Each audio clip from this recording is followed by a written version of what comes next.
Hi hello welcome to iron discipline. ఈరోజుటి current affairs మనం చూద్దాం. మొదటి కరెంట్ అఫైర్ వచ్చి ఆపరేషన్ అమిస్టాడ్. ఇది భూకంపంతో ప్రభావితమైన వెనిజులాకు భారత్ ఆపరేషన్ అమిస్టాడ్ పేరుతో 41 మంది సభ్యులు సహాయ బృందాన్ని మరియు సుమారు 35 టన్నుల అత్యవసర సహాయక సామాగ్రిని పంపింది. అయితే ప్రపంచంలో ఎక్కడైనా ప్రకృతి వైపరీత్యాలు సంభవించినప్పుడు భారతదేశం హెచ్ఏడిఆర్ కార్యక్రమాల ద్వారా సహాయం అందిస్తుంది. హెచ్ఏడిఆర్ అంటే humanitarian assistance and disaster relief. Operation Amistad కూడా అలాంటి మానవతా కార్యక్రమమే. ఈ మిషన్ ద్వారా వైద్య సహాయం అందించారు, అత్యవసర ఆహారం, మందులు, సహాయ సామగ్రి పంపించారు. అయితే భారతదేశం వసుదైవ కుటుంబకం సిద్ధాంతాన్ని ఆచరణలో చూపింది. అయితే ప్రిలిమ్స్ పాయింట్స్ చూద్దాం. మొదటి పాయింట్ వచ్చి ఆపరేషన్ అమిస్టాడ్, సెకండ్ పాయింట్ వచ్చి హెచ్ఏడిఆర్ చెప్పాను కదా ఇందాక, humanitarian assistance and disaster relief. Third disaster diplomacy. Mains points వచ్చి international relations, India's humanitarian diplomacy.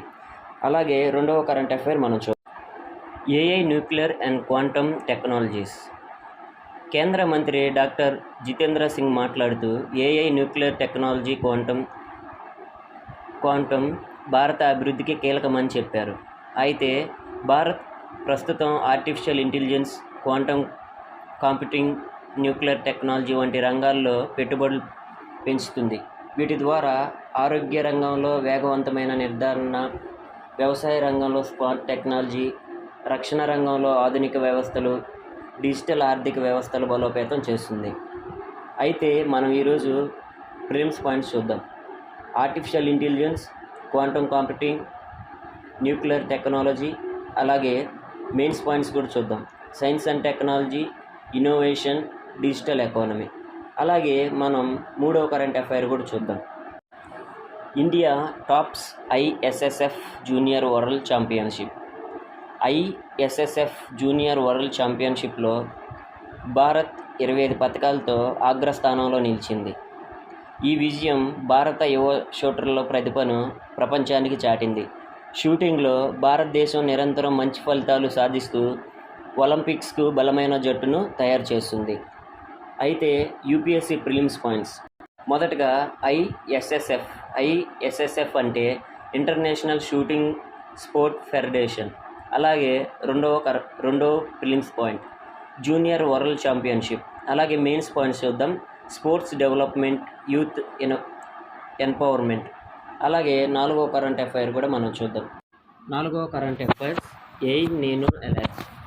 ఐక్యరాజ్య సమితి మరియు వాతావరణ సంస్థలు మోడరేట్ టు స్ట్రాంగ్ నేను పరిస్థితులపై హెచ్చరిక జారీ చేసింది. అయితే ఈ నేను అనేది పసిఫిక్ మహాసముద్రంలో సముద్ర ఉపరితలాల ఉష్ణోగ్రత పెరగడం వల్ల ఏర్పడే వాతావరణ దృగ్విషయం. దీనివల్ల ప్రభావం ఏంటంటే భారత ఋతుపవనాలపై ప్రభావం పడుతుంది.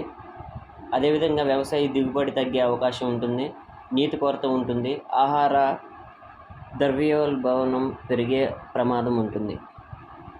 అయితే ప్రిలిమ్స్ పాయింట్స్ చూద్దాం. మొదటిది ఈ నేను, రెండవది లా నీనా, 3 ఈఎన్ఎస్ఓ. అయితే మెయిన్స్ పాయింట్స్ కూడా చూద్దాం. క్లైమేట్ చేంజ్ మొదటిది, రెండవది డిజాస్టర్ మేనేజ్మెంట్, మూడవది అగ్రికల్చర్. అలాగే ఐదవ కరెంట్ అఫైర్ కూడా మనం చూద్దాం. India's GDP growth forecast. Goldman such భారత జీడిపి వృద్ధి అంచనా 2026 సంవత్సరానికి 6.8% పెంచింది. అయితే బలమైన దేశీయ డిమాండ్, పెట్టుబడులు, సేవా రంగం వృద్ధి కారణంగా భారత ఆర్థిక వ్యవస్థ బలంగా కొనసాగుతుంది అని అంచనా వేస్తున్నారు. అయితే మనం ప్రిలిమ్స్ పాయింట్స్ కూడా చూద్దాం.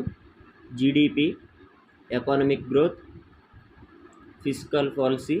అలాగే మెయిన్స్ పాయింట్స్ కూడా చూద్దాం. Indian economy, growth and development. అలాగే ఈరోజు రివిజన్ గురించి కూడా చూద్దాం.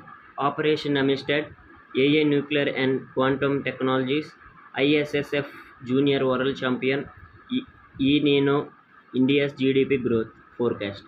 బీటీవీ. ఈరోజు యూపీఎస్సీ ప్రిపరేషన్లో ఇంకా మీకు ఏమైనా కావాలంటే నాకు కామెంట్ చేయండి, వాటి గురించి నేను వీడియో చేస్తాను.